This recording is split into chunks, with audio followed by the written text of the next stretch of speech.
Mensaje del Santo Padre Francisco para la celebración de la 53 Jornada Mundial de la Paz, 1 de enero de 2020. La paz como camino de esperanza, diálogo, reconciliación y conversión ecológica. Lectura dramatizada del documento.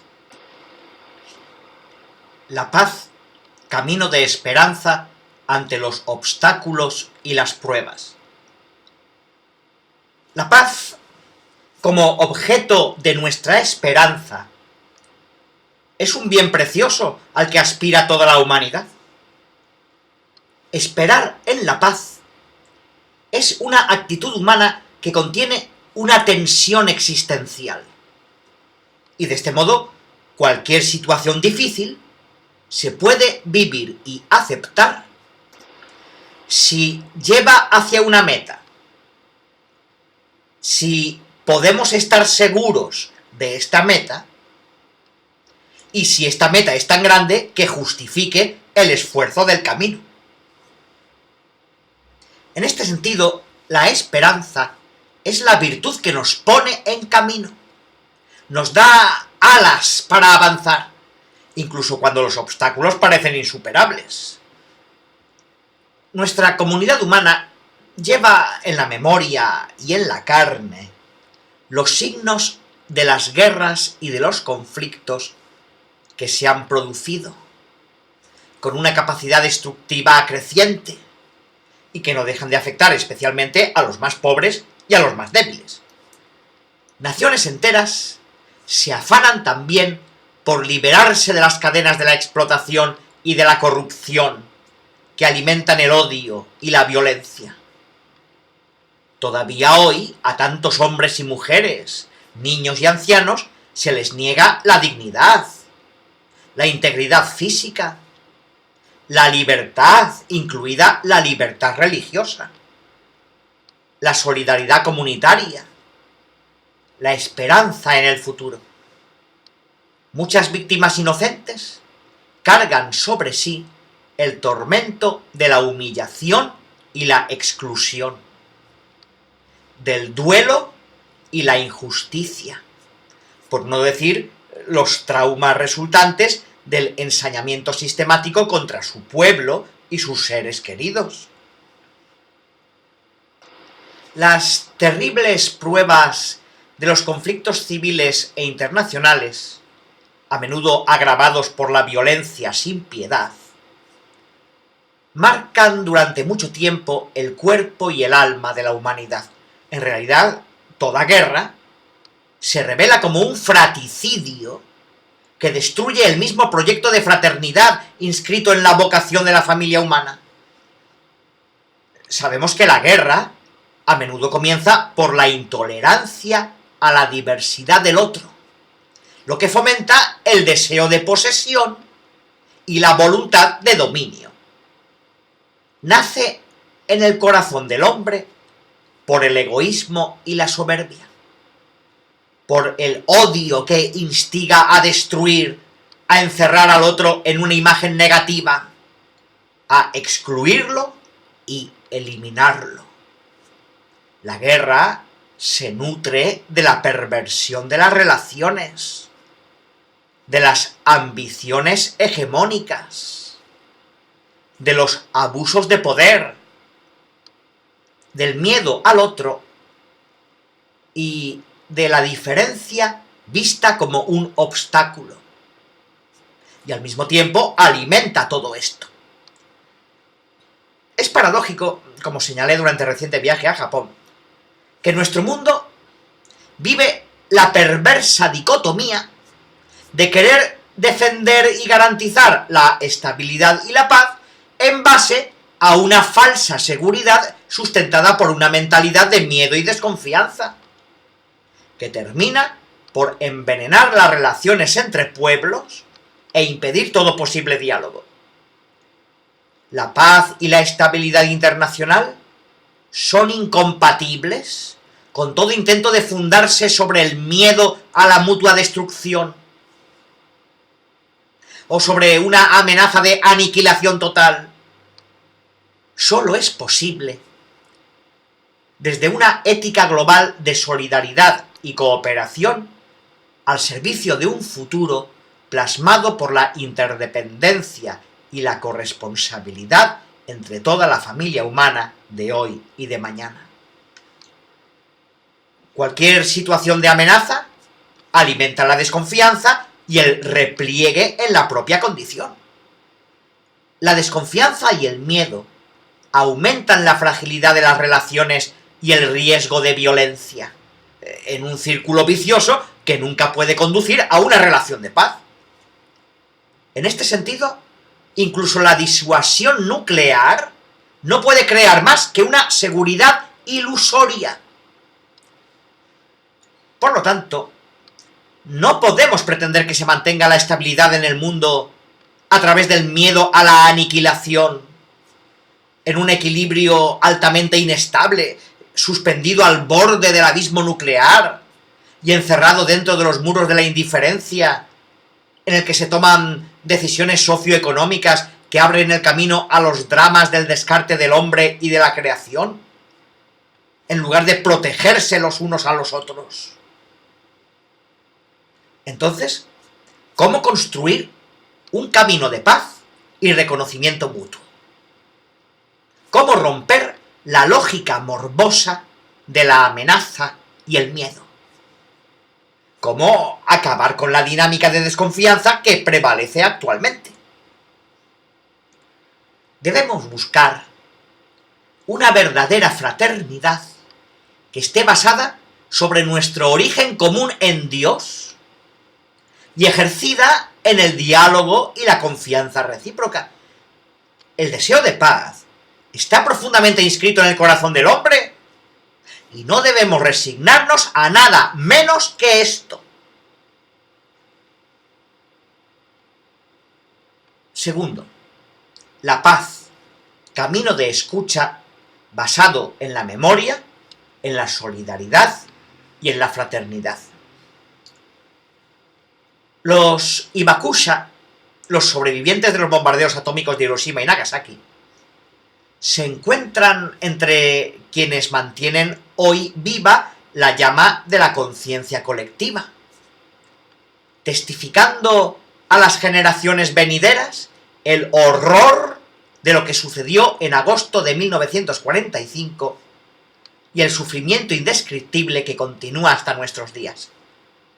Su testimonio despierta y preserva de esta manera el recuerdo de las víctimas para que la conciencia humana se fortalezca cada vez más contra todo deseo de dominación y de destrucción. No podemos permitir que las actuales y nuevas generaciones pierdan la memoria de lo acontecido. Esta memoria que es garante y estímulo para construir un futuro más justo y más fraterno. Como ellos, muchos ofrecen en todo el mundo a las generaciones futuras el servicio esencial de la memoria, que debe mantenerse no solo para evitar cometer nuevamente los mismos errores, o para que no se vuelvan a proponer los esquemas ilusorios del pasado, sino también para que ésta, fruto de la experiencia, constituya la raíz y sugiera el camino para las decisiones de paz presentes y futuras. La memoria es, aún más, el horizonte de la esperanza. Muchas veces, en la oscuridad de guerras y conflictos, el recuerdo de un pequeño gesto de solidaridad recibido puede inspirar también opciones valientes e incluso heroicas. Puede poner en marcha nuevas energías y reavivar una nueva esperanza, tanto en los individuos como en las comunidades. Abrir y trazar un camino de paz es un desafío muy complejo, en cuanto que los intereses que están en juego en las relaciones entre personas, comunidades y naciones son múltiples y contradictorios. En primer lugar, es necesario apelar a la conciencia moral y a la voluntad personal y política. La paz, en efecto, brota de las profundidades del corazón humano, y la voluntad política siempre necesita revitalización para abrir nuevos procesos que reconcilien y unan a las personas y a las comunidades.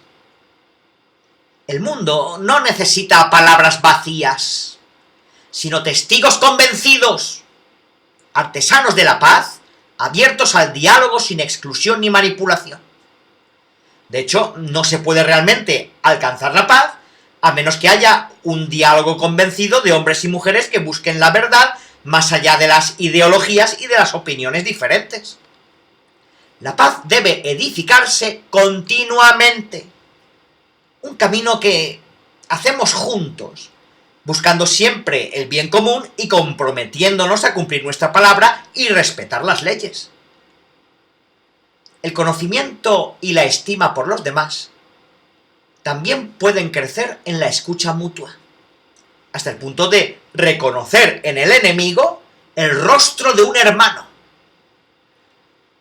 Por tanto, el proceso de paz es un compromiso constante en el tiempo. Es un trabajo paciente que busca la verdad y la justicia, que honra la memoria de las víctimas y que se abre paso a paso a una esperanza común, más fuerte que la venganza. En un Estado de Derecho, la democracia puede ser un paradigma significativo de este proceso, si se basa en la justicia y en el compromiso de salvaguardar los derechos de cada uno, especialmente si es débil o marginado, en la búsqueda continua de la verdad.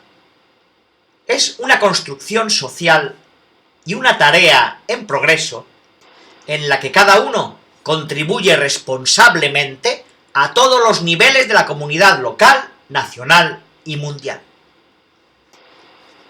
Como resaltaba San Pablo VI, la doble aspiración hacia la igualdad y la participación trata de promover un tipo de sociedad democrática.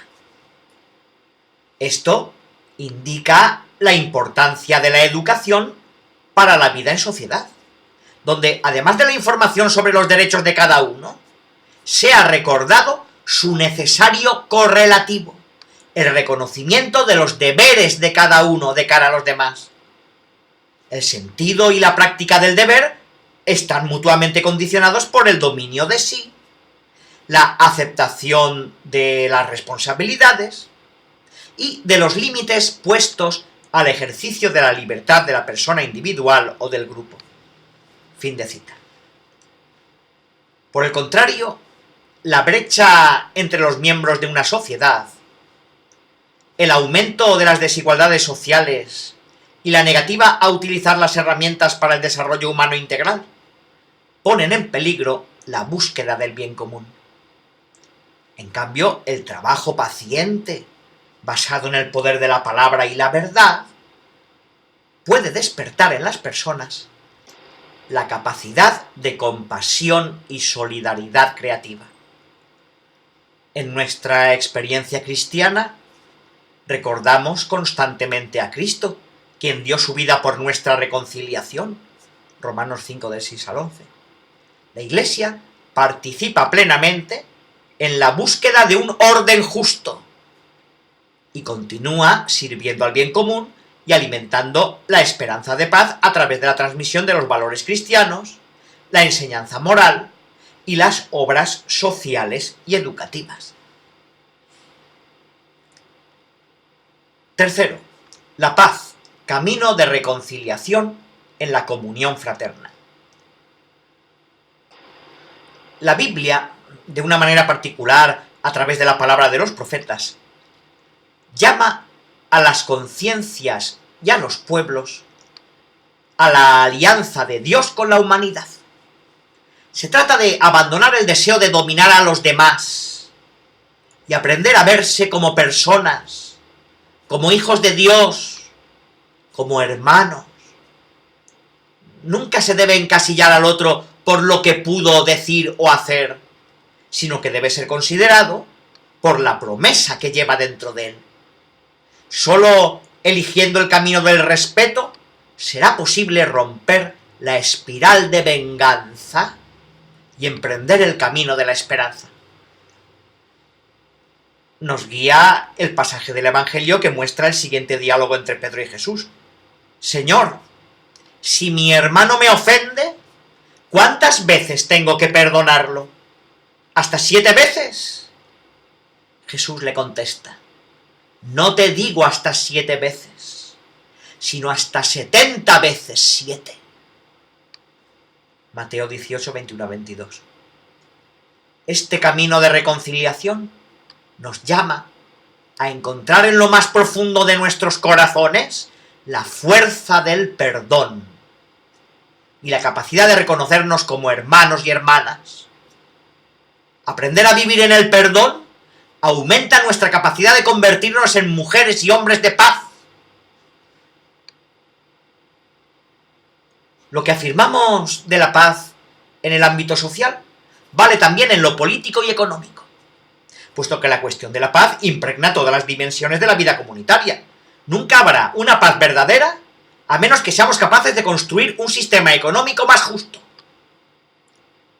Como escribió hace 10 años Benedicto XVI en la carta encíclica Caritas in Veritate, la victoria sobre el subdesarrollo requiere actuar no solo en la mejora de las transacciones basadas en la compra-venta, o en las transferencias de las estructuras asistenciales de carácter público, sino sobre todo en la apertura progresiva en el contexto mundial a formas de actividad económica caracterizada por ciertos márgenes de gratuidad y comunión.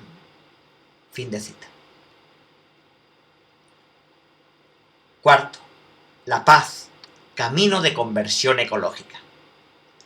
Si una mala comprensión de nuestros principios a veces nos ha llevado a justificar el maltrato a la naturaleza, o el dominio despótico del ser humano sobre lo creado, o las guerras, la injusticia y la violencia, los creyentes podemos reconocer que de esa manera hemos sido infieles al tesoro de sabiduría que debíamos custodiar.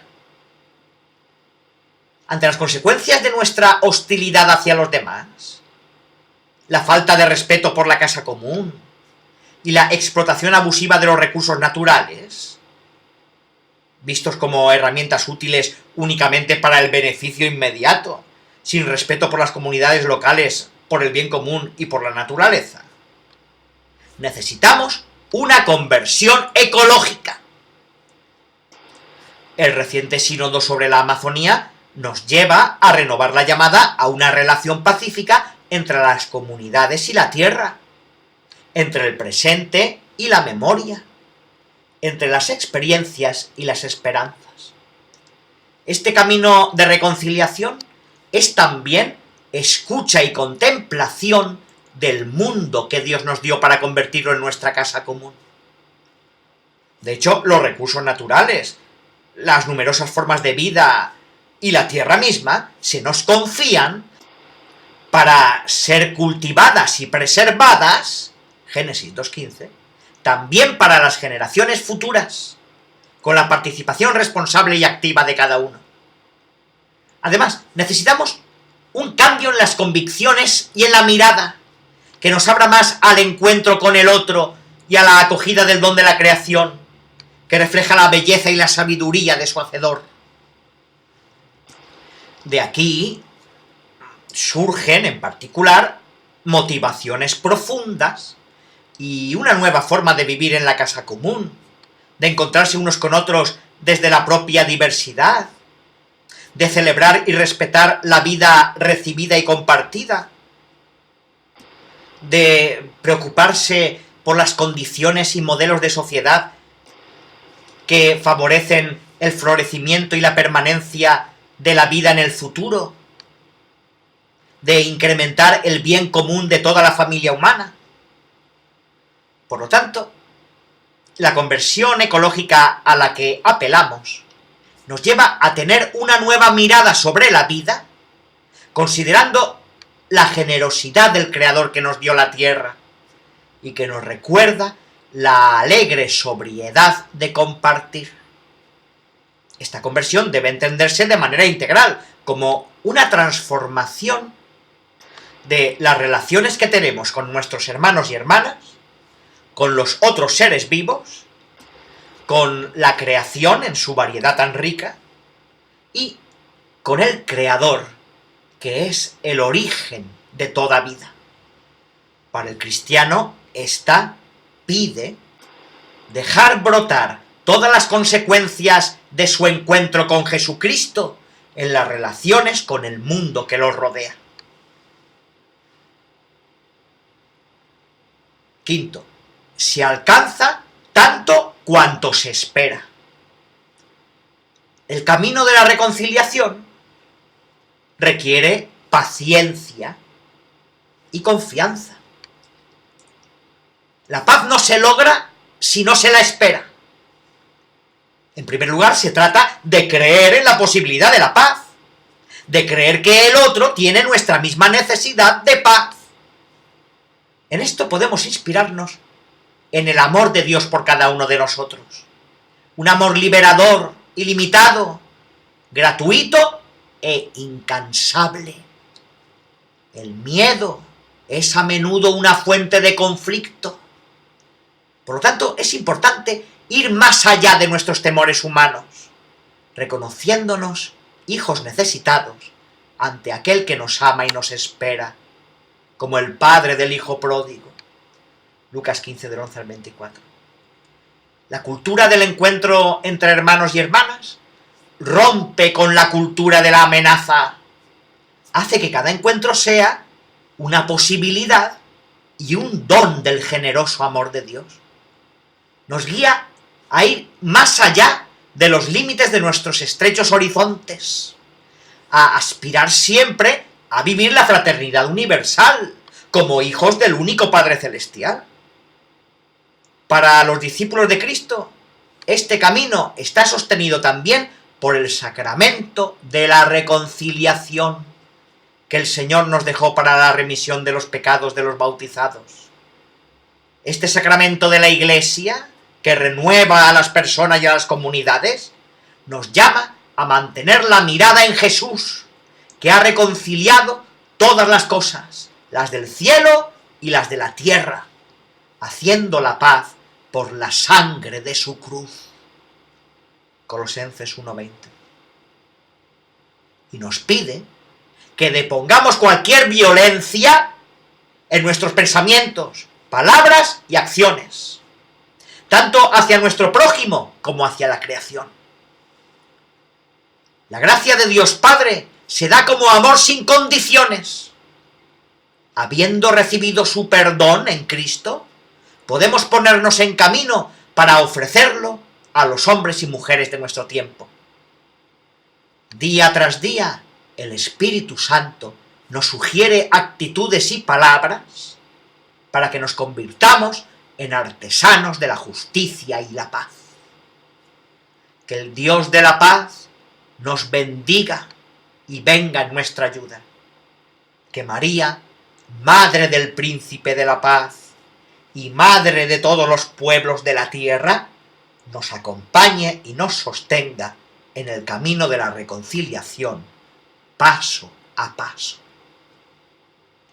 Y que cada persona que venga a este mundo pueda conocer una existencia de paz y desarrollar plenamente la promesa de amor y vida que lleva consigo. Vaticano, 8 de diciembre de 2019. Francisco.